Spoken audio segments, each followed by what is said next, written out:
Hi, I'm David. Let's look at this problem.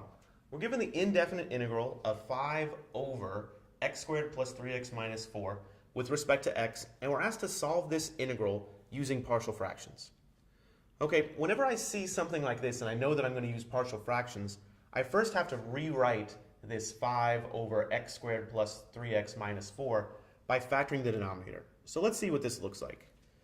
5 over x squared plus 3x minus 4. Well, I could factor that. I know that I've got to have an x squared, so I'll put x's here.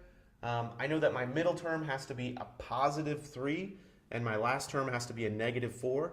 So I'll probably do something like x plus 4, x minus 1, and I'll just verify that real fast. The middle term will be positive 4x minus 1x, so that's a positive 3x, and the last term will be a minus 4. Okay, great.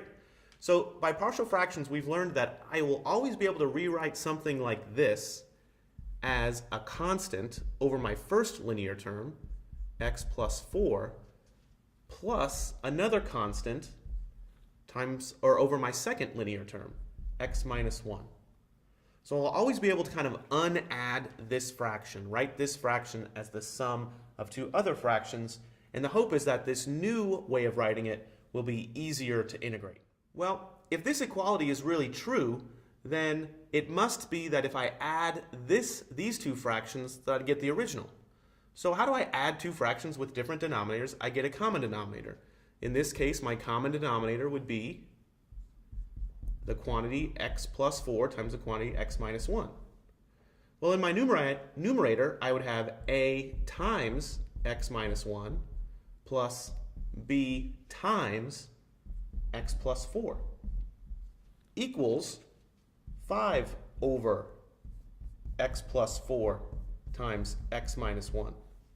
Well, if this is really true, then it must be true that 5 equals this whole thing. The numerators must be the same. If the denominators are the same, then the numerators have to be the same if they're equal. So this equation, which I've circled in green, must be true. So let me rewrite that equation. It says 5 equals, I'll bring the a and the b into their parentheses. So 5 equals ax minus a plus bx plus 4b. Now this is an equation that I need to solve for two things. I need to figure out what a and b are. But luckily, there are kind of two pieces to this. There's an equation with respect to the constants. I know that 0x has got to equal ax plus bx. And I know that 5 has got to equal negative a plus 4b. When I'm looking at an equation that looks like this, I can break it apart.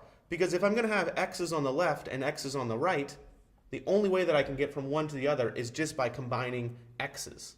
If I'm going to look at constants, the only way that I can combine those is by combining them with other constants. So I've got kind of these two equations that result from this original equation, my equation involving x's and my equation involving constants.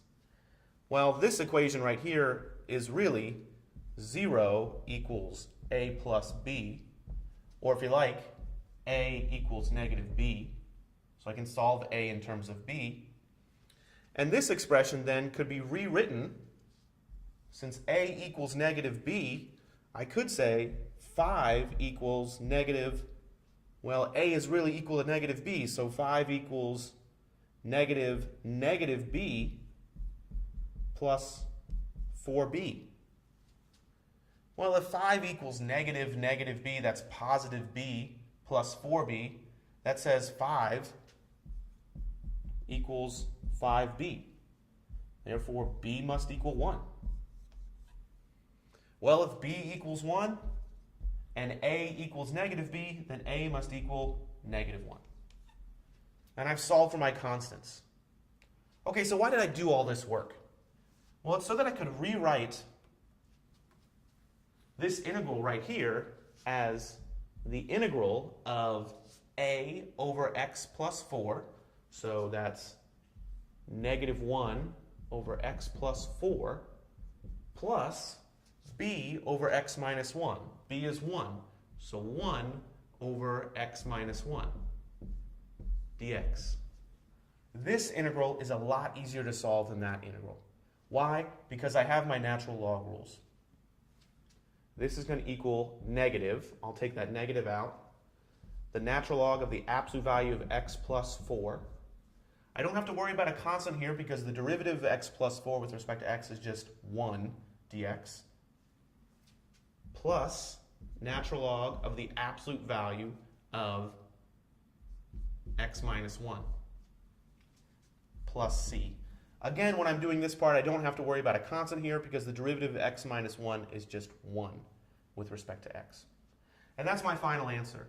Now, if you want to combine this, you could.